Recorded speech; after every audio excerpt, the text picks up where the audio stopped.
Assalamualaikum warahmatullahi wabarakatuh. Di sini saya akan menjelaskan mata kuliah makro tentang materi pasar barang dan pasar uang serta keseimbangan pasar barang dan pasar uang.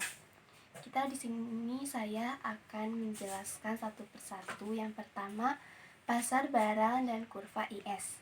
Pasar barang adalah pasar di mana semua barang dan jasa yang diproduksi oleh suatu negara dalam jangka waktu tertentu.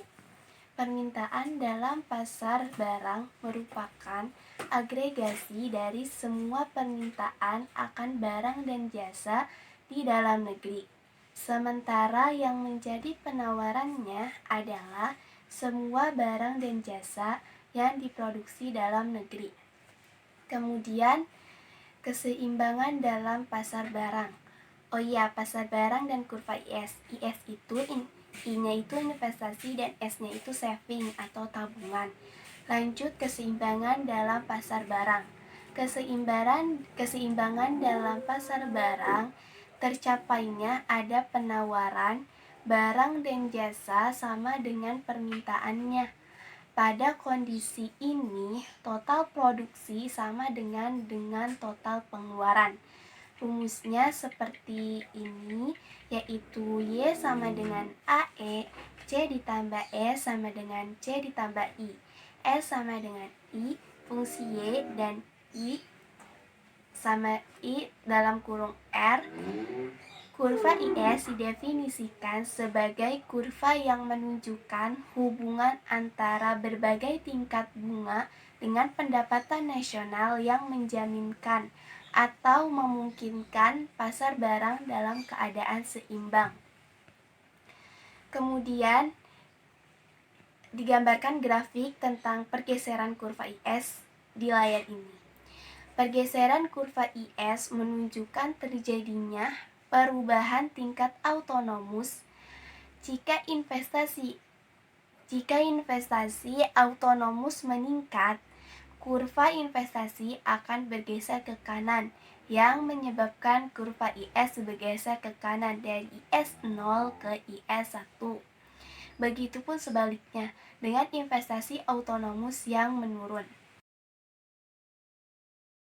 Kemudian yang kedua yaitu pasar uang dan kurva LM. L-nya itu likuiditas dan M-nya itu money atau uang. Pasar uang adalah keseluruhan permintaan dan penawaran dana-dana atau surat-surat berharga dalam jangka waktu 1 tahun atau kurang dari 1 tahun yang dapat disalurkan melalui lembaga-lembaga perbankan. Dan pasar uang sering juga disebut dengan pasar kredit jangka pendek. Kemudian ada keseimbangan dalam pasar uang. Keseimbangan pasar uang modal tercapai bila permintaan uang L dan sama dengan penawaran uang M. Jadi L sama dengan M. Kurva LM menunjukkan kombinasi tingkat bunga dan tingkat pendapatan yang konsisten dengan keseimbangan dalam pasar untuk keseimbangan uang real. Kurva LM menggambarkan hubungan di antara tingkat pendapatan dan tingkat bunga. Makin tinggi tingkat pendapatan, semakin tinggi permintaan terhadap keseimbangan uang real. Semakin tinggi tingkat bunga keseimbangan, karena itu kurva LM miring ke atas. Kemudian akan ditampilkan pergeseran kurva LM. Kurva LM akan bergeser bila permintaan dan atau penawaran uang berubah. Jadi jika ada penambahan jumlah uang beredar dan permintaan uang bertambah, maka kurva LM akan bergeser ke kanan dari LM0 ke LM1. Begitu pula sebaliknya, jika jumlah uang beredar dan permintaan uang berkurang, maka kurva LM akan bergeser ke kiri. Kemudian permintaan uang menurut Keynes. Ada 3. Yang pertama, permintaan uang untuk motif bertransaksi. Yang kedua, permintaan uang untuk motif berjaga-jaga. Yang ketiga, permintaan uang untuk motif spekulasi.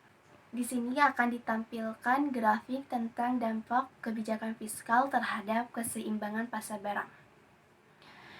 Dampak pengeluaran pemerintah yang ekspansif, fiskal ekspansif, menyebabkan kurva IS bergeser ke kanan pada tingkat bunga yang sama R1. Pergeseran kurva tersebut menyebabkan output keseimbangan bergeser dari Y0 ke Y1. Sebaliknya, dampak anggaran defisit fiskal kontraktif menyebabkan kurva bergeser ke kiri. Kemudian, ada dampak kebijakan moneter terhadap keseimbangan pasar uang. Akan ditampilkan grafiknya seperti ini dan dijelaskan, yaitu kontraksi moneter atau pengetatan moneter berhubungan dengan penurunan penawaran uang. Ketika terjadi peningkatan penawaran tersebut disebut juga sebagai ekspansi moneter. Kebijakan moneter tidak mempengaruhi kurva IS, tetapi hanya mempengaruhi kurva LM. Misalnya, ketika terjadi peningkatan penawaran uang, kurva LM akan bergeser ke bawah. Kemudian nanti saya akan membahas tentang contoh soal dari keseimbangan pasar uang dan pasar barang 2 sektor serta 3 sektor. Oke, di sini saya akan menjelaskan tentang contoh soal serta jawaban dari keseimbangan pasar barang dan keseimbangan pasar uang serta keseimbangan umum IS dan LM dengan model 2 sektor serta 3 sektor, dan akan ditampilkan soal serta jawabannya. Diketahui C konsumsi sama dengan 100 ditambah 0,75Y, I sama dengan 60 dikurangi 200I, MS sama dengan 500, MD sama dengan 0,2Y ditambah 428 dikurangi 400I. Ditanya, pertama keseimbangan pasar barang, kedua keseimbangan pasar uang, dan ketiga keseimbangan umum IS dan LM. Jawaban yang pertama, keseimbangan pasar uang. Rumus dari model 2 sektor ini yaitu Y sama dengan C ditambah I. Y sama dengan C-nya dimasukkan yaitu 100 ditambah 0,75Y ditambah I. I-nya masukkan yaitu 60 dikurangi 200I. Kemudian 0,75Y pindah ruas menjadi Y dikurangi 0,75Y sama dengan 160 dikurangi 200I. 160 ini didapatkan dari 100 ditambah 60. Kemudian 0,25Y sama dengan 160 dikurangi 200I. 0,25Y itu didapat dari 1 dikurangi 0,75. Kemudian Y sama dengan 640 dikurangi 800I. Kemudian yang kedua yaitu keseimbangan pasar uang. Keseimbangan pasar uang yaitu MS sama dengan MD. MS-nya masukkan yaitu 500 dan MD-nya yaitu 0,2Y ditambah 428 dikurangi 400I. Kemudian 0,28Y 500 pindah ruas ke sebelah kanan menjadi 72 dikurangi 400I. 72 ini dapat dari 500 dikurangi 428. Jadi yang pindah ruas itu harusnya 428 bukan 500. Jadi 500 dikurangi 428 yaitu 72 dikurangi 400I. Y sama dengan 360 dikurangi 2000I. Kemudian kita lihat keseimbangan umum. Keseimbangan umum yaitu rumusnya IS sama dengan LM. Tadi IS-nya sudah diketahui dari keseimbangan pasar barang yaitu 640 dikurangi 800I sama dengan LM. Nah, LM-nya tadi sudah dicari keseimbangan pasar uang yaitu 360 ditambah 200I. Kemudian 260 2000i ditambah 800i menjadi 2800i. Kemudian 640 dikurangi 360 sama dengan 280. Sehingga 2800i sama dengan 280. I-nya, maka I-nya itu 0,1 atau 10%. Jadi, Y dari keseimbangan pasar barang yaitu 640 dikurangi 800i, maka I-nya itu kan sudah diketahui 10% atau 0,1, jadi I-nya dimasukkan di dalam keseimbangan pasar barang itu, yaitu 640 dikurangi 800 dikali 0,1, maka Y-nya dapat 560. Kemudian grafik keseimbangan IS sama LM-nya dapat digambarkan seperti yang ada di gambar itu. Jadi, pada keseimbangan umum, tingkat bunga keseimbangan adalah 10% dan tingkat pendapatan nasional keseimbangan adalah 560. Kemudian, contoh kedua yaitu model 3 sektor. Diketahui C sama dengan 500 ditambah Diketahui C sama dengan 100 ditambah 0,75Y dan I-nya sama dengan 60 dikurangi 200I, G-nya itu sama dengan 80 dan I-nya adalah 10%, MS-nya adalah 500 dan MD-nya adalah 0,2Y ditambah 428 dikurangi 400I.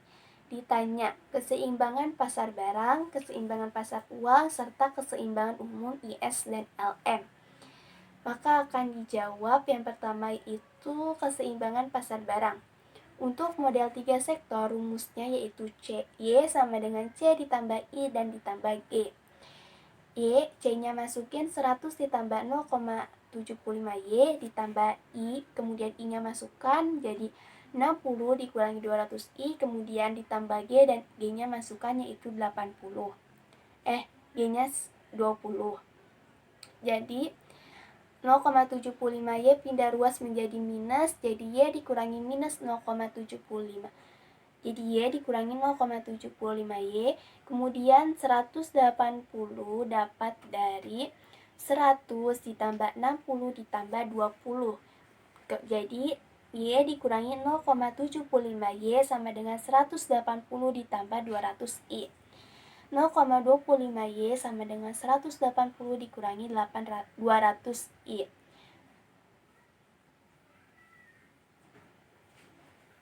Y sama dengan, harusnya itu Y dikurangi 0,75 sama dengan 180 dikurangi 200I. Dan 0,25Y sama dengan 180 dikurangi 200I. Y sama dengan 720 dikurangi 800I. Kemudian yang keseimbangan pasar uang bisa dilihat di dua sektor, yaitu pasar uangnya sama aja menjadi LM-nya 360 ditambah Y-nya itu 360 ditambah 2000I. Jadi apabila kurva LM tetap, maka keseimbangan umum menjadi IS ditambah LM. IS-nya itu 720 dikurangi 800I sama dengan 360 ditambah 2000I. Kemudian 2000I-nya 800I-nya pindah ruas menjadi plus, jadi 2800I sama dengan 360. Nah, 360-nya itu dapat dari 720 dikurangi 360. Sehingga I-nya dapat 0,129. Maka Y dari keseimbangan pasar barang, Y sama dengan 720 dikurangi 800I. Maka I-nya dimasukkan, jadi Y sama dengan 720 dikurangi 800 dikali 0,129. Y sama dengan 720 dikurangi 103,2. Maka Y-nya dapat 616,18. 616,8, dan grafiknya akan ditampilkan seperti yang digambar itu. Maka naiknya pengeluaran pemerintah sebesar 20 menyebabkan tingkat bunga keseimbangan naik menjadi 12,9% dan pendapatan nasional keseimbangan naik menjadi 616,8. Cukup sekian pembahasan makro tentang pasar uang, pasar barang, serta keseimbangan pasar uang dan pasar barang. Mohon maaf apabila banyak kekurangan baik materi maupun perkataan. Mohon maaf. Wabillahi taufiq wal hidayah. Wassalamualaikum warahmatullahi wabarakatuh.